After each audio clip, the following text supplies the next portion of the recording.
Xin chào mọi người, mình là Phương Anh, giáo viên khóa Pre-Senior và Senior tại The IELTS Workshop. Và hôm nay mình sẽ đem đến cho các bạn một bài Speaking IELTS hoàn chỉnh với những câu hỏi mới nhất của quý 1 năm 2022. So, let's dive right into it.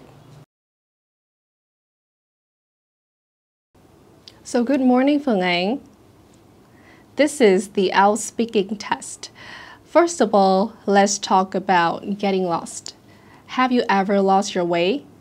Okay, so my navigation skills are below average, so I sometimes lose my bearings, and much to my embarrassment, I once got lost in my own apartment complex despite being a long-time resident there. Next, how can you find your way when you're lost? Alright, so I think that there are several ways that you can, get yourself out of this situation. Asking the locals has always been the tried and true method, since they may know some of the quickest shortcuts. Also, using GPS or any navigation applications, such as Google Maps, is also another option. As for me, who's neither sociable nor tech-savvy, I sometimes like wandering off on my own until I hit a familiar landmark. Can you read a map when you're lost? Definitely. I think that map reading is an essential skill in this day and age. When I find myself in an unfamiliar surrounding, I always study the routes carefully using Google Maps, and after that I often make a mental note of the streets as well as how many junctions I'll have to cross before reaching my destination. And I'm talking strictly about online digital maps, because hardly anybody uses the paper ones these days. Now let's move on to part 2. In this part of a test, you'll be given a topic card, and then you'll have 1 minute to think about what you're going to say, and then you'll be given 2 minutes to speak. Do you understand? Good. The topic for today is to describe a rule that you don't like. Here's your topic card. Your 1 minute starts now. 1 minute later. So your 1 minute preparation is over. You can start speaking now, and don't worry if I stop you. Well, I suppose we can all agree that rules are the backbone of any society. However, this is not to say that all rules are well designed and should be followed. And the one I'm talking about right now, which concerns the masking requirements of an apartment building in Hanoi, is a case in point. So the building in question is a commercial one with a lot of activities going on inside. There are offices, a small retail space, and some flats for rent, I believe. The managers of the building enforce strict masking requirements, meaning people inside the premises are expected to wear masks at all times. And those who fail to conform will have to pay a hefty fine of 2 million Vietnam dong.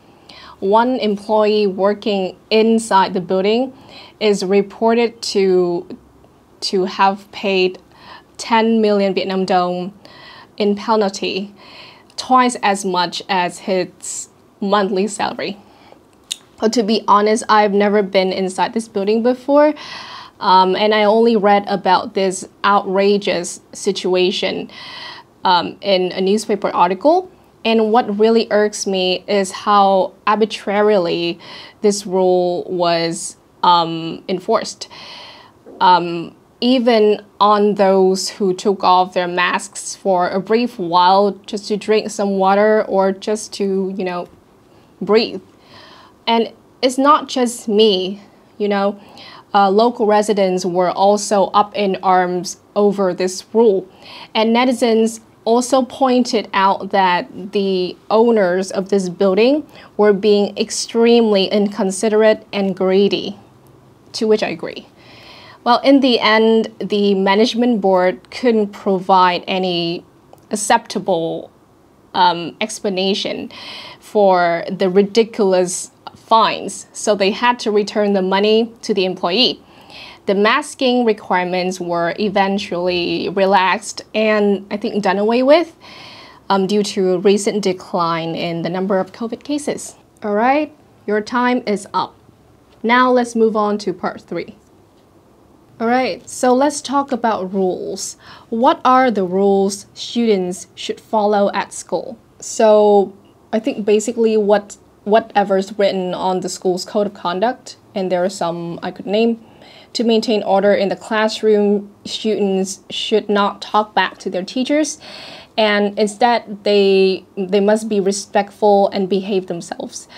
Dress codes should also be observed, meaning that students are expected to wear formal and appropriate attire when they come to school. You know, this helps foster a sense of unity among students, as well as to maintain a level of decorum in the school. Now, are the rules at school good or bad? Well, I'd say it's the former because, well, ultimately, school rules are designed for the betterment of students. Following rules at school instills in them a sense of discipline. Let's say, by showing up on time to their classes, tardy students learn to be punctual later in life.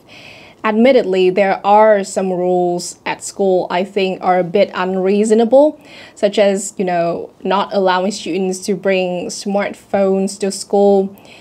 But overall, the majority of rules can generally be classified as good.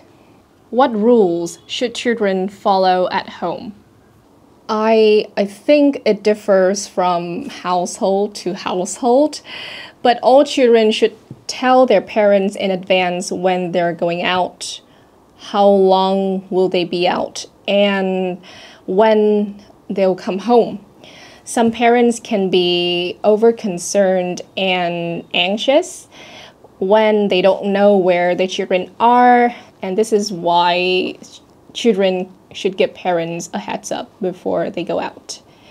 And something that is just as crucial is asking for permission to use other people's stuff. Even if it belongs to their siblings or parents, children should learn to ask before using their family members' belongings. This teaches them self-control and to respect boundaries. And that is the end of your speaking test. Thank you for your time. Và bây giờ mình sẽ chỉ ra cho các bạn những yếu tố nào đã làm cho bài nói này vượt qua band 7 cộng nhé. Đầu tiên chúng ta đều biết là trong IELTS có 4 tiêu chí chấm điểm. Đầu tiên mình sẽ nói về từ vựng. Bài nói đã vận dụng được các idiomatic expressions một cách rất là chính xác và hiệu quả. Ví dụ như chúng ta có cụm to lose my bearings, được dùng để paraphrase cho cụm get lost ở trong câu hỏi. Tiếp theo, về tiêu chí ngữ pháp, chúng ta có thể thấy là bài nói vận dụng rất là đa dạng các cái cấu trúc ngữ pháp. Chúng ta có các câu chủ động, các câu bị động, cũng như các cấu trúc ngữ pháp nâng cao hơn, ví dụ như là neither nor hay là đảo ngữ. Tiếp theo là về tiêu chí fluency and coherence. Chúng ta thể thấy bài nói vận dụng được khá nhiều những cụm từ nối các idea với nhau. Ví dụ chúng ta có instead, chúng ta có the former, hay là chúng ta sẽ có những cụm như là much to my embarrassment. Mình mong là các bạn có thể học được nhiều điều thú vị từ video này. Một lần nữa, mình là Phương Anh và trong năm 2022 này hãy cùng The IELTS Workshop nhẹ nhàng cán đích IELTS. Hẹn gặp lại các bạn ở những chuyên mục tới.